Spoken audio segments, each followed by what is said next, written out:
मेरा मानना है कि जब तक लोग वैसे हैं जो वो हैं और समाज वैसा है जैसा ये है, तब तक कुछ चीज़ें सही होंगी और कुछ गलत। एक तरह का व्यवहार सही होगा और दूसरा गलत। मुझे नहीं लगता कि कोई भी ये कहेगा कि भ्रष्टाचार किसी भी दृष्टिकोण से सही है। मैं बताता हूं। जो व्यक्ति पब्लिक ऑफिस में बैठा है और अपने पद का दुरुपयोग करके पैसे कमा रहा है। मैं आपको बताता हूं। देखिए, आप इसे भ्रष्टाचार कह रहे हैं। मुझे कभी कभार उन लोगों के करीब जाने का दुर्भाग्यपूर्ण मौका मिला है जिन्हें आप भ्रष्ट मानते हैं, ठीक है? और आपको ये जानकर हैरानी होगी, मुझे भी शुरुआत में ये चौंकाने वाला लगा, लेकिन जब मैंने गहराई से देखा तो मैंने उनकी सोच को समझा। वो खुद को भ्रष्ट नहीं मानते। मैं आपको बताऊं, वो खुद को भ्रष्ट नहीं मानते। वो कहते हैं हर कोई ऐसा ही करता, मुझे मौका मिला, उन्हें मौका नहीं मिला, इसलिए वो शिकायत कर रहे हैं कि उनके पास मौका नहीं है। तो असल में क्या भ्रष्टाचार है और क्या नहीं, ये ही तय नहीं है। मैं इन लोगों को बचने का रास्ता नहीं दे रहा जो देश के साथ भयानक चीजें कर रहे हैं। भ्रष्टाचार के मामले में तो इस देश को ठीक करने का एक ही तरीका है। हमें ऐसे लोगों की जरूरत है जिनके अंदर देश के लिए गहरा जुनून हो। तो अभी हमें ऐसे लोगों की जरूरत है जो काबिल हों और जिनमें इस देश के लिए गहरी लगन हो। यही एकमात्र तरीका है। ऐसा नहीं है कि इससे सारी समस्याएं हल हो जाएंगी, लेकिन यही समाधान की ओर बढ़ने का पहला कदम है। इस समय हम एक बड़ी समस्या की ओर बढ़ रहे हैं, क्योंकि वो जो एक देश को जोड़कर रखता है। देखिए, सबको समझना चाहिए, अगर आपको एक देश चलाना है, चाहे कोई भी देश हो, तो आपको यह समझना होगा कि आखिर वो क्या है जो लोगों को साथ जोड़ता है। एक तरह का जुनून होना चाहिए, क्योंकि देश बस एक विचार है, यह वास्तविकता नहीं है। हमें यह समझना चाहिए, देश बस एक विचार है। इसे समझिए, जो चीज सारे लोगों को एक साथ एक देश के रूप में लेकर आती है, उस विचार और उस जुनून को हमें लगातार मजबूत रखना होगा। अगर आप इसे लगातार कमजोर करते रहेंगे और फिर कोशिश करेंगे कि देश एक साथ बना रहे, तो आप सफल नहीं होंगे। यही समय है और इस पीढ़ी पर यह जिम्मेदारी है कि अगर हमने इस देश की दिशा को नहीं बदला जैसा ये अभी जा रहा है, तो अगले 50 सालों में एक भारत नहीं रहेगा। हो सकता है 50 साल भी ना लगें। तो इस पीढ़ी को ये कैसे करना चाहिए?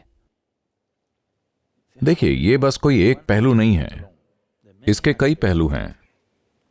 देखिए, ये ठीक है कि लोग इंपोर्टेड कपड़े या घड़ियां पहने, लेकिन अपने दिल और दिमाग को इंपोर्ट करने की जरूरत नहीं है। ये बहुत जरूरी है, और ये हमारी शिक्षा के रूप में हो रहा है और जैसी हमारी परवरिश हो रही है। देश के बाहर से आई हुई किसी चीज में कुछ गलत नहीं है। दुनिया में कहीं से भी आई हुई सबसे अच्छी चीजों को हमें अपनाना चाहिए। एक विकसित और बढ़ते समाज की यही प्रकृति होती है। लेकिन साथ ही जो चीज हमें एक राष्ट्र के रूप में जोड़कर रखती है, उसे कभी नहीं खोना चाहिए। अगर उसे खो दिया तो आप इसे अखंड नहीं रख पाएंगे। लोग एक साथ नहीं रह पाएंगे। आप जानते हैं, 3-4 भाइयों को भी साथ रखना मुश्किल है। जब तक आप उन्हें भावनात्मक रूप से जोड़कर उनमें किसी चीज के लिए जुनून पैदा नहीं करते, तब तक उन्हें जोड़े रखना नामुमकिन है। अगर माता पिता ने इस पर ध्यान नहीं दिया तो भाई अलग हो जाएंगे, एक दूसरे से दूर चले जाएंगे। अगर एक दूसरे से दूर रहेंगे तो लड़ाई नहीं होगी। अगर पास आते हैं तो वो आपके कोर्ट में होंगे। आपको समझना चाहिए कि वो क्या है जो इस देश को जोड़कर रखता है। वो बुनियादी चीज जिसने इस देश को अखंड रखा है, वो ये थी कि यहां हमने ये नहीं माना, वो नहीं माना। हम सिर्फ एक चीज जानते थे, हमें मुक्त होना है। मुक्ति हमेशा से सबसे बड़ा लक्ष्य रहा है। अगर आप इसे इसी तरह से बनाए रखें और इसे समाज में फिर से सक्रिय कर पाएं, तो लोग एक साथ बने रहेंगे। वरना हर समूह अपनी अपनी मान्यताएं बना लेगा और सब अलग अलग दिशा में चले जाएंगे। आप उन्हें एक साथ जोड़कर नहीं रख पाएंगे। इस देश के जन्म के साथ ही हम 3 हिस्सों में बंट गए,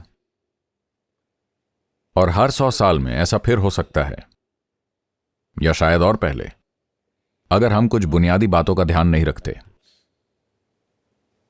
और कौन से कदम उठाए जाएं एक ऐसा माहौल बनाने के लिए कि लोग उस लक्ष्य की दिशा में काम करें? सबसे अच्छा होगा कि जिस चीज में आप मजबूत हैं, उस पर निर्माण करें। आपको भारत में अमेरिका, आप भारत में अमेरिका बनाने की कोशिश करेंगे तो यह काम नहीं करेगा। आप भारत में भारत बनाइए, एक मजबूत सशक्त भारत बनाएं। उत्तरी अमेरिकी लोग जिस तरह से हैं वो इसलिए हैं क्योंकि वो किसी खास कारण से वहां साथ आए, वो एक उद्देश्य के लिए साथ आए और वो उस उद्देश्य के लिए काम कर रहे हैं। लेकिन यहां ऐसा नहीं है, ये पूरी तरह से अलग वास्तविकता है। आप किसी और की वास्तविकता को खुद पर थोपने की कोशिश करेंगे, ये काम नहीं करेगा। ये किसी चीज के खिलाफ होना नहीं है, न किसी और के पक्ष में होना। मैं अंग्रेजी भाषा बोल रहा हूं, है ना? तो मैं किसी चीज के खिलाफ नहीं हूं, लेकिन मैं उसके पक्ष में हूं जो काम करता है, और मैं उन सभी चीजों के खिलाफ हूं जो काम नहीं करती। आप उन चीजों में क्यों समय और लोगों का जीवन लगाना चाहते हैं जो काम नहीं करती? हम ये जानते हैं।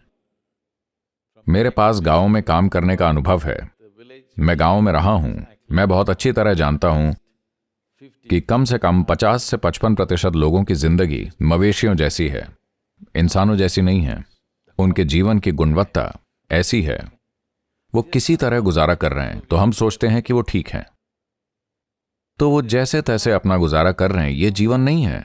60-70 साल बीत गए, 2 पीढ़ियां गुजर गईं, और अगर अब भी हम बुनियादी समस्याओं का हल नहीं ढूंढ पाए, तो इसका मतलब है हम कुछ गलत कर रहे हैं, है कि नहीं? और आपको क्या लगता है कि क्यों ये 60-70 सालों तक काम नहीं कर पाया? आप इसे कैसे देखते और समझते हैं?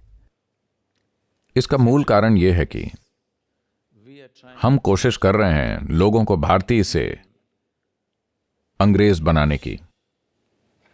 समझ रहे हैं? अंग्रेजी भाषा ही एक ऐसी चीज है जिसे हमें अपनाना चाहिए था, क्योंकि वो हमें दुनिया से जोड़ने का पासपोर्ट है। मैं कह रहा हूं, जो आप चुनते हैं, जब आप खरीदारी करने जाते हैं, तो आपको जो चाहिए वो आप अपनी चॉइस से लेते हैं। अगर आप आदत से मजबूर होकर या जो भी वो बेच रहे हैं उसे उठा लेते हैं, तो ये बेवकूफी है। तो महात्मा गांधी और बाकी सभी ने आजादी की लड़ाई इसलिए लड़ी थी ताकि हम ये चुन सकें कि हम अपने जीवन के साथ क्या करना चाहते हैं। हमने नहीं चुना क्योंकि हम आलसी थे, या हम बस अभिभूत थे, या हम बस श्रेष्ठता को लेकर हमारी सोच ही गलत थी। कहीं ना कहीं हमारी सोच ये थी कि जो हम पर राज करता है वो श्रेष्ठ होता है।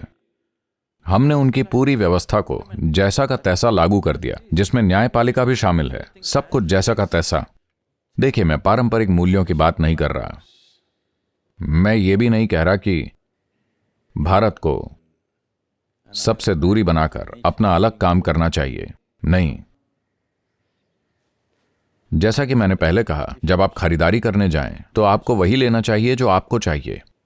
वो नहीं लेना चाहिए जो सेल्समैन आप पर थोप रहा हो। किसी चीज पर 50% डिस्काउंट है, सिर्फ इसीलिए उसे न खरीदें। आप वो खरीदें जिसकी आपको जरूरत है कि नहीं? वैसे ही बाकी की दुनिया से भी आपको वही लेना चाहिए जो हमारे लिए अच्छा हो। आप वो ना लें जो वो हम पर थोपना चाहते हैं। उन्हें जिसकी जरूरत नहीं है उस चीज को वो हमें बेचना चाहेंगे। आपको समझदार होना होगा कि आप उसे ना लें, आप वही लें जिसकी हमें जरूरत है और जो हमारे लिए काम करे। अंग्रेजी भाषा हमारे लिए काम कर रही है, तो हमने इसे अपना लिया, या शायद हमने अपनाया नहीं, इसे हम पर थोपा गया, कोई फर्क नहीं पड़ता, पर किसी तरह ये हमारे लिए फायदेमंद साबित हुई। बाकी हर चीज को भी आपको देखना चाहिए, साधारण चीज से लेकर हर चीज। मैं आपको एक उदाहरण देता हूं। आश्रम के पास एक ट्राइबल स्कूल है जहां हम काम करते आए हैं। पहली बार मैं वहां 15 साल पहले गया था।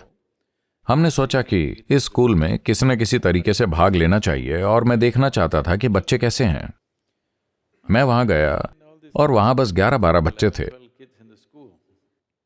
और सभी ने टाई पहनी हुई थी, यहां लटकी हुई थी, जैसे किसी ने गले का हार पहना हो, ठीक है, लंबी डोरी और टाई इधर। तो मैंने कहा, पहली बात तो इन टाइयों को उतारो। क्यों ये बच्चे यहां छाती पर टाई लटकाए घूम रहे हैं? ये हार नहीं है। लेकिन बच्चों को फर्क नहीं पड़ता, उन्हें बस इतना पता है कि उन्हें कुछ तो ऐसा पहनना है, तो पहन रहे हैं। तमिलनाडु में अगर आप टाई पहनते हैं गर्मियों में, तो ये फांसी के फंदे से कम नहीं है। तो मैं कह रहा हूं, ये साधारण सी चीजें कि क्या खाना चाहिए, हमारी जलवायु के हिसाब से क्या आरामदायक है, क्या खाना अच्छा होगा, क्या पहनना अच्छा होगा, इन सब चीजों पर ध्यान देना चाहिए, है ना?